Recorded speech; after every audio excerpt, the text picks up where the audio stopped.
مذاہب ہیں، ہندو وہ کہتا ہے بدھ دیتا ہے، ہم رزق دیتا ہے، بیٹا دیتا ہے، بارش دیتا ہے، یہ بت یہ دیتا ہے، یہ بت یہ دیتا ہے، سب بت ہی دیتے ہیں، ہر طرف بت۔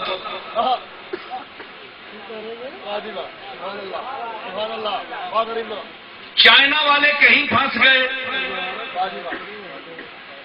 جاپان والے بت پرستی میں پھنس گئے، کوئی شمس پرست ہو گیا، کوئی قمر پرست ہو گیا، کوئی بت پرست ہو گیا اور کوئی خود پرست ہو گیا۔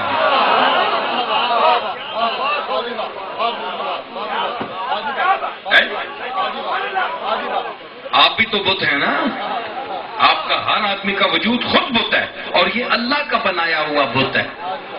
فرق یہ ہے کہ اس وچ پھوک نہیں پا سکے ہو، اس مٹی وچ پھوک ماری وَنَفَخْتُ فِيهِ مِن رُوحِي، لیکن اس بت کو جو انسان کا بت ہے اس کو یہ اجازت نہیں کہ وہ خود پرستی کرے، نہ بت پرستی کرے نہ خود پرستی کرے، بلکہ اللہ پرستی کرے جس نے اللہ نے پیدا کیا۔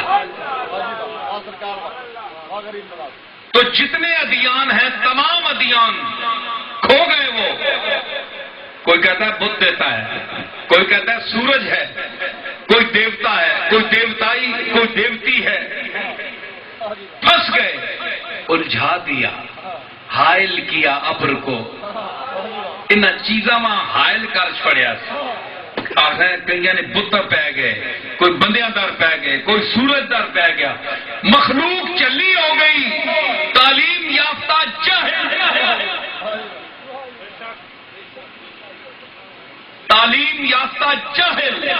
کتنا بڑا ملک ہے ہندوستان، لیکن دیکھیں بڑے سے بڑا تعلیم یافتہ ایک اپنے ہاتھ سے گھڑے ہوئے بت کے سامنے پوجا کر رہا ہے، مانگ رہا ہے، اسے پتہ ہے کہ اس کا ناک بھی میں نے بنایا ہے، اگر ناک اتنا ہے تو اس کو میں اتنا بھی کر سکتا ہوں، اگر ہونٹ پتلے ہیں تو آج میں اتنا بھی موٹا کر سکتا ہوں، اپنے ہاتھ کی بات، اور اسی کو بنا کر اس کے سامنے مانگ رہا ہے اس سے۔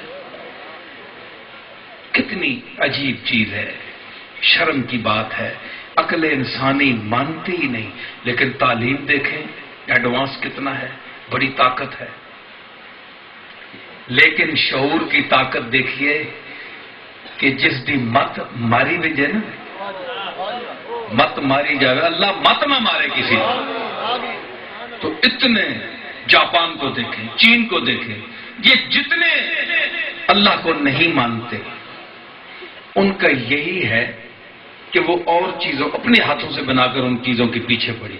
تو یہ سب چیزیں حائل ہیں، جس طرح بادل حائل ہے یہ چیزیں حائل ہو گئی۔ ہمارے آقا نے ہمارے درمیان کوئی چیز حائل نہیں رکھی، پردے اٹھا دیے اور صاف فرما دیا کہ وہ مالک الملک ہے۔ میں نے جو خطبے میں پڑھا الحمدللہ رب العالمین، تمام تعریفیں اس رب کی ہیں جو تمام جہانوں کا مالک بھی ہے اور پالنے والا بھی ہے۔ حضور نے بات کلیئر کر دی، نہ کوئی بت ہے نہ کوئی انسان ہے، نہ تمہیں کوئی انسان دے سکتا ہے، نہ بت دے سکتا ہے، نہ شمس دے سکتا ہے، نہ حجر دے سکتا ہے، نہ شجر دے سکتا ہے، نہ کوئی بشر دے سکتا ہے، بلکہ خالق البشر ہی دے سکتا ہے۔ یہ حضور نے کلیئر کٹ بیان فرما دیا، تو آپ نے کسی کو شک میں نہیں رہنے دیا۔ اب دیکھیں یہ توحید ہے، دیکھیں قرآن سارا اسی موضوع پر ہے۔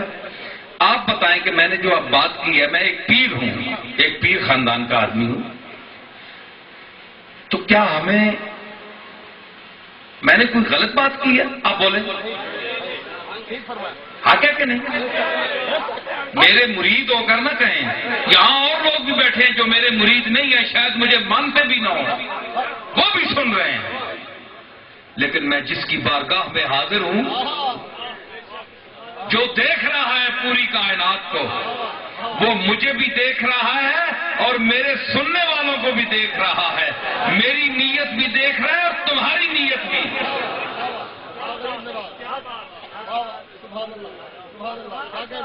سمجھ آئی؟ تو کیا ہے؟ پھنس گئے لوگ. کوئی کہنے لگے جو لوگ کسی کو کہتے ہیں کہ یہ دیتا ہے یہ دیتا ہے یہ دیتا ہے، وہ بادل کی مثال ہے. وہ بادل میں پھنس گیا. جس طرح کوئی عام کہے جی بادل برسا، بچہ کہے نا، بچہ کہے گا، اس کو ذرا سمجھائیں، اتنی عمر کا ہو، وہ کہے گا جی اے بدل بچوں پانی پہ آنا ہے. بچے کو کیا پتا، بچوں کو کیا